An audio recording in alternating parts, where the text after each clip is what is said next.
உங்களுக்கு சிம்பிளா லஞ்ச் பாக்ஸ்க்கு வந்து பாத்தீங்கன்னா ஃப்ரைட் ரைஸ் வந்து செய்யலாம். ஃப்ரைட் ரைஸ்க்கு வெஜிடபிள்ஸ் தான் வந்து எடுத்துருக்கேன். வெஜிடபிள்ஸ்ல வந்து பாத்தீங்கன்னா கேரட்டும் பீன்ஸ் மட்டும்தாங்க நம்ம வந்து சேர்க்க போறது. வெங்காயம்லாம் நான் சேர்க்க போறது இல்லை, ஆனியன் இல்லாம செய்ய போறேன். இப்போ வந்து பாத்தீங்கன்னா அடுப்பு ஆன் பண்ணியாச்சு, ஃபேன் வச்சிருக்கேன், ஹீட் ஆயிடுச்சு, ஆயில் சேர்த்துருக்கேன். ஆயில் வந்து கொஞ்சம் ஹை ஃப்ளேம் பண்ணிட்டேன். இப்போ வந்து பாத்தீங்கன்னா ஹை ஃப்ளேம் பண்ணியாச்சு. வெஜிடபிள்ஸ் அப்படியே சேர்த்துக்கலாம். வாஷ் பண்ணி க்ளீன் பண்ணியாச்சு. So lunch to dinner rice வந்து செய்யலாம். ஃபர்ஸ்ட் நல்லா வந்துட்டு நம்மளுக்கு இந்த வெஜிடபிள்ஸ் வந்து குக் ஆகணும்.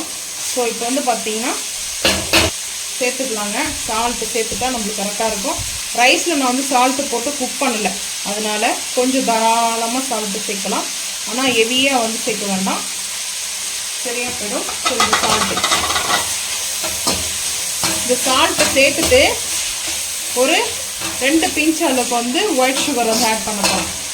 சீக்கிரமாக இந்த வெஜிடபிள்ஸும் குக் ஆகிடும். இந்த ஃப்ரைட் ரைஸ்க்கு வந்து நம்ம பார்த்தீங்கன்னா அஜினமோட்டோலாம் சேர்க்க மாட்டோம் இல்லையா? ஸோ அந்த டேஸ்ட்டு நம்ம ரெஸ்டாரண்ட் மாதிரியே டேஸ்ட்டு வேணும்னா 2 பிஞ்ச் அளவுக்கு வந்து பார்த்தீங்கன்னா சுகர் வந்து சேர்த்துக்கணும். அதுதாங்க மெயின் வந்து டேஸ்ட்டே வந்து பார்த்தீங்கன்னா அதுதாங்க அல்டிமேட்டாக இருக்கும்.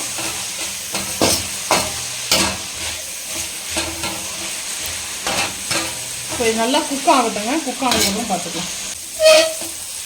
நான் ஆயிலில் குக் பண்ணிகிட்ருக்கேன். நீங்கள் வேணும்னா வாட்டரில் நல்லா பாயில் பண்ணி எடுத்துட்டுங்க. அதில் வந்து பார்த்தீங்கன்னா அந்த எனர்ஜிலாம் போயிடுங்க. அதனால தான் நீங்கள் வந்து குக் பண்ணிவிட்டு கூட லைட்டாக கொஞ்சமாக தண்ணி வச்சு குக் பண்ணி எடுத்துக்கோங்க.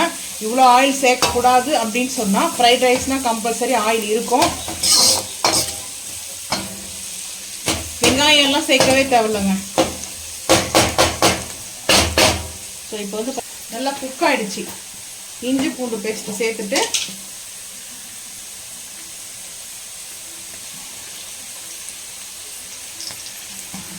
சேர்த்தாச்சு, மிக்ஸ் பண்ணிக்கலாம். திருப்பியாச்சு. எக்கு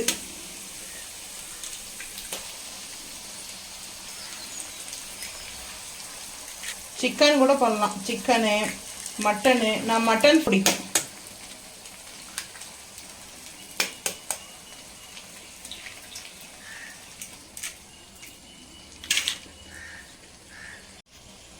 அப்படியே திருப்பிட்டு அடுப்பு ஹை ஃப்ளேம் பண்ணிடலாம்.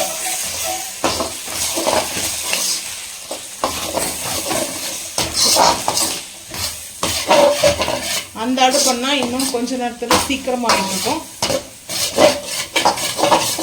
நல்லா உதிரி உதிரியாக இருக்குது பாருங்கள். இப்போ நல்லா ஹை ஃப்ளேமில் வச்சோம் இல்லையா?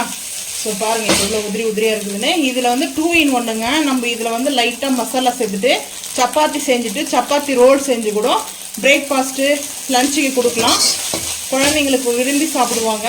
ஸோ இதை லஞ்ச் பாக்ஸ் வந்து ட்ரை பண்ணி பாருங்கள். நல்லா இப்போ உதிரி உதிரியாக இருக்குது பாருங்கள். இந்த மாதிரி டைமில் வந்துட்டு நம்ம சிம் பண்ணியாச்சு. சிம் பண்ணிட்டு நான் வந்து இப்போது காஷ்மீரி மிளகாய் பவுடர் வந்து சேர்த்துக்கிறேன்.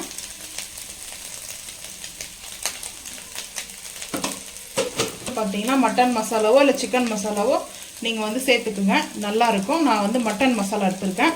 இல்லை ஹாப்பி மசாலா கூட, Maggi masala. So any masala உங்களுக்கு பிடிச்ச ஃப்ளவரில் வந்து எடுத்துக்குங்க. ஸோ நான் இப்போ சேர்த்தாச்சுங்க. சேர்த்துட்டு இப்போ கலர் டோட்டலாக சேஞ்ச் ஆகிடுச்சு பாருங்க.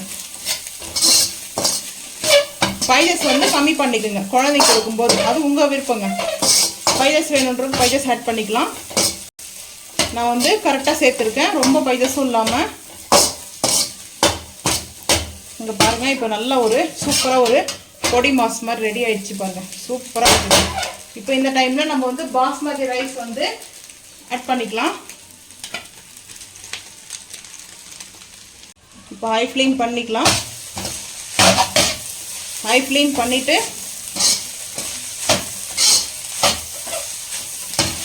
ரைஸ் வந்து நல்லா ஆற வச்சுக்கோங்க. ஸோ ஆற வச்சுட்டு தான் நம்ம எப்படி வந்து ஃபாஸ்ட் ஃபுட் வந்து வாங்கி சாப்பிடுவோம், ரெஸ்டாரண்ட்லேயோ ஸ்ட்ரீட்லேயோ சாப்பிடுவோம் இல்லையா? ஸோ அந்த மாதிரி சேமில் நம்ம வந்து செஞ்சுட்ருக்கோம். இப்போ சூப்பராக செஞ்சுருக்கோம்.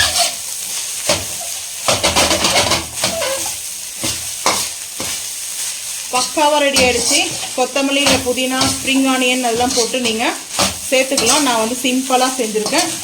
ரொம்ப சிம்பிளாக இருந்தாலையும் அவ்வளோ அல்டிமேட்டாக இருக்கும் டேஸ்ட்டு.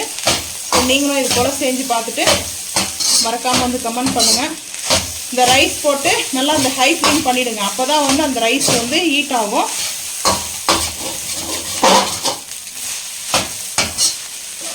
அவ்வளோதாங்க. இப்போ அடுப்பு ஆஃப் பண்ணிடலாம். அடுப்பு ஆஃப் பண்ணிவிட்டு பாருங்கள் எவ்வளோ சூப்பராக ஒரு ஃப்ரைட் ரைஸ் செம்மையாக இருக்குது. வெஜிடபிள்ஸ் எக் ஃப்ரைட் ரைஸ் வந்து ரெடி. ஸோ வந்து பார்த்தீங்கன்னா பிளேட்டிங் பார்த்துக்கலாம் வாங்க. கொத்தவரங்காய் பொரியல் இது வந்து வேர்க்கடலை இடித்து போட்டு சிம்பிளாக செஞ்சேங்க. சூப்பராக இருக்கும். ஸோ அதுக்கப்புறம் வந்து பார்த்தீங்கன்னா இப்போது நம்ம ஃப்ரைட் ரைஸை செஞ்சுதை வச்சுக்கலாம். நல்லா ரைஸ் வந்து பார்த்தீங்கன்னா உதிரி உதிரியாக இருக்குது. இதில் வந்து நம்ம வந்து மெயினாக வந்து என்னென்னா வினிகர் ஆட் பண்ணுவாங்க. வினிகரு அதுக்கப்புறம் வந்து பார்த்தீங்கன்னா சோயா சாஸு அப்புறம் டொமேட்டோ சாஸ் எதுவுமே நம்ம ஆட் பண்ணலை. ஸோ எதுவும் ஆட் பண்ணாமலே ஸோ அந்த ஒரு மசாலா மட்டும் போதும். செம்ம டேஸ்ட்டுங்க. ஸோ அதெல்லாம் எதுக்கு வேண்டாம்னு சொல்லிட்டு ஆட் பண்ணல. அதே மாதிரி கோஸ் ஆட் பண்ணோம். கோஸ் வந்து கோல்ட் ஆகும் இல்லையா. ஸோ அதனால் வந்து கேபேஜ் நான் ஆட் பண்ணலை. ஸோ வந்து பார்த்தீங்கன்னா இதுவே ரைஸ் வந்து பார்த்தீங்கன்னா அவ்வளோ சூப்பராக இருக்குது. நல்லா உதிரி உதிரியாக பாருங்கள் ரைஸ் வந்துட்டு. ஸோ இந்த மாதிரி தாங்க செஞ்சு பார்த்துட்டு நீங்களும் வந்து மறக்காமல் வந்து கமெண்ட் பண்ணுங்கள். ஸோ இந்த வீடியோ பிடிச்சா லைக் பண்ணுங்கள், ஷேர் பண்ணுங்கள், சப்ஸ்கிரைப் பண்ணுங்கள், பெல் ஐக்கான் வந்து கிளிக் பண்ணுங்கள். மறக்காமல் சேனலை வந்து ஃபாலோ பண்ணுங்கள். அப்போ தான் நம்ம போகிற வீடியோ உங்களுக்கு நோட்டிஃபிகேஷனாக வரும். தேங்க்யூ.